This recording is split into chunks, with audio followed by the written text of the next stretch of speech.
Hi, welcome to Module 3. Today we're going to be talking about developing your PLN, but first let me explain this and this. I've been cold for like 3 days and I just can't get over it, so I'm sorry. I know it's not the most professional appearance, but it's cold. Alright, so what is a PLN? We're going to talk about a PLN. So up until now you've done an introduction phase, you've set some goals, you've talked about some challenges in your own environment, and all of that is fueling how and what I am able to give you in this course, which is amazing. So we have one more of those kind of examples where we're just kind of on the fringes of social media talking about constructs, and then next week we're really digging in where we start talking about blogs. So this is the last kind of, let's get a little bit of info about you, and then we'll get into it. So what is a PLN? A PLN is described as a professional or personal, sometimes I've heard it said personal, professional learning network. A lot of you have talked about wanting to connect with educators or connect with different types of educators or subgroups or things like that. This is where the PLN comes in. Developing a PLN is extremely important to you as a professional or a person. That's where the personal learning network comes into it. Let's break it down by each letter. Professional. Professional suggests that it's all about connections and relationships, and that's exactly what it is. You think about administrators, teachers, administrative support staff, maintenance professionals, building management professionals, architects, whatever it is. These are the professionals that you are going to connect with for your particular interests, and it's about connections. Connections can be learning from somebody, borrowing things, talking to people, doing things like that. But that's the P in professional learning network. Let's look at the L. Learning. This is all about learning. This is about you connecting with people out there beyond your school walls, and sometimes within your school walls, which can be even more powerful, and learning from them. You'll learn the silliest things from the smallest things, but they will have the largest impact. So it's really important that you look at this process as developing a place for you to learn and continue to grow. And then the N, network. This is all about gathering a global network where you can interact with people, exchange ideas and perceptions and beliefs and all of these different things on a global scale. It's really powerful if you think about it. So professional learning network. There are different ways to connect within a PLN. So there's things like chats. You've built this cohort of people that you want to connect with, and you can participate in chats. These happen on Facebook, they happen on Snapchat, believe it or not. They happen on Twitter, they can happen on Instagram, all sorts of places. But chats are one way for you to interact with your PLN. That's where you're physically on the computer or your device, and you're sharing information and having a conversation online. Blogging. Blogging is another way to interact with your professional learning network. Now, I'm sure most of you know what a blog is. A blog is essentially a website where content is produced and shared. You can subscribe to a blog. You can create a blog and share on that blog yourself. Some of you may have classroom blogs. Some of you have classroom websites that essentially are blogs. Some of you are in charge of postings on websites, which would count as blogs.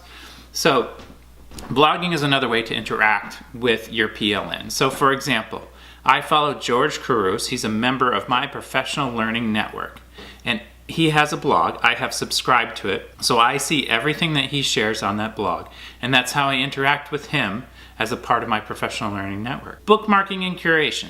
So you have this professional learning network. You have all these people that are sharing a ton of stuff, and you have a way of collecting it, whether that's on Pinterest or some sort of curation tool where you put it into folders, and we'll talk about a few of those later on.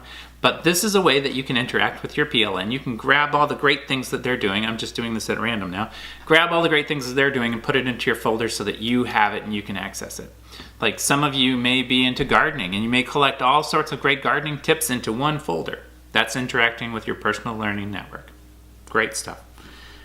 You might join a community. Another way that you can interact with a PLN is to join a group or a community. There are several groups online, like Discovery Ed, or I can't think of the other ones, but there are groups that you can interact with and join and become a member of it. Most of the educational forums out there have these groups, like McGraw-Hill has a group, Pearson has a group, Teachers College has a group. You might join those and interact within that environment, and that's how you interact with your PLN. That's great. Webinars, videos, all of those things that you consume are another way that you interact with your PLN. So one of the ways to think about this is that all of those things I just mentioned as ways of interacting with your PLN, Twitter does those all in one place. And that's why you hear a lot of emphasis, and you'll hear a lot of emphasis on Twitter in this course, because it's where educators are, and it's where all of those things I just listed can happen in one spot. Let me take a second now to talk a little bit about a question that might come up as the course goes on. I get asked often, Mike, what about professional and personal? And how do I divide those two? So really briefly, you can do both very easily. One of the easiest things that you can do is create a professional account and create a personal account. On your personal account, you can follow friends and family, you can keep it private, you can do whatever you need to do with that. On your professional account, this is just where your professional self lives. That's one of the easiest ways to separate the two. For educational leaders out there, I would argue that there's some value in blending the two.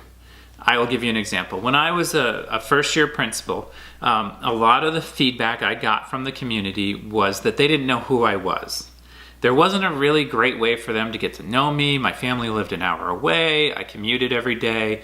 I didn't live in the community, so there were these things that they wondered about me that didn't naturally come up in like the school newsletter or something like that.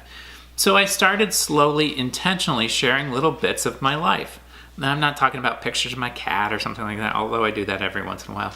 But like tweeting a picture of my daughter and I at an event, or showing me at a conference where I was doing my own learning and growth. That was a big one. That led into people knowing a little bit more about me and understanding what I value. And there was an importance to that. So it's something that you can consider and what makes sense for you. And I'll talk to you a little bit more about some of the pitfalls and challenges of that. But that's one way to do it. A third way to separate your personal and professional is by tool. So a lot of people keep a Twitter account for their professional learning, and then they might keep an Instagram account for their personal. Whatever works for you and whatever your comfort is. I guarantee no matter where you start, your comfort and understanding of the flow between personal and professional will change. So just be prepared for that. Now this week's assignment, super short. You're just gonna list as many as you can, a minimum of 3, as many as you can, particular areas, content areas, professions, roles, whatever it is that you are interested in. The reason you're doing this is that it will help me connect you to these people. So for example, you might say, Mike, I'm really interested in educational leaders because I'm an educational leader. I want to know how educational leaders are using these mediums. I will create a list of people that you can start with. And then that will help develop your PLN. Or you might say, Mike, I'm mostly interested in school communications. How are people using these tools for communications within schools? And I will share that with you. Or science educators, or health educators, or Spanish educators, or whatever it is. We can find those groups of people together, get you started on developing your PLN. So that's this assignment. Next week we're digging into blogging. Thank you for your participation on the Google Classroom.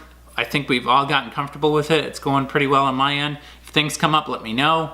We'll keep doing it. I promise next time I'll be in a warmer spot and we can look a little bit different than this. Oh, and I am not sponsored by Reebok, just in case you were wondering. Okay, I'll see you next time.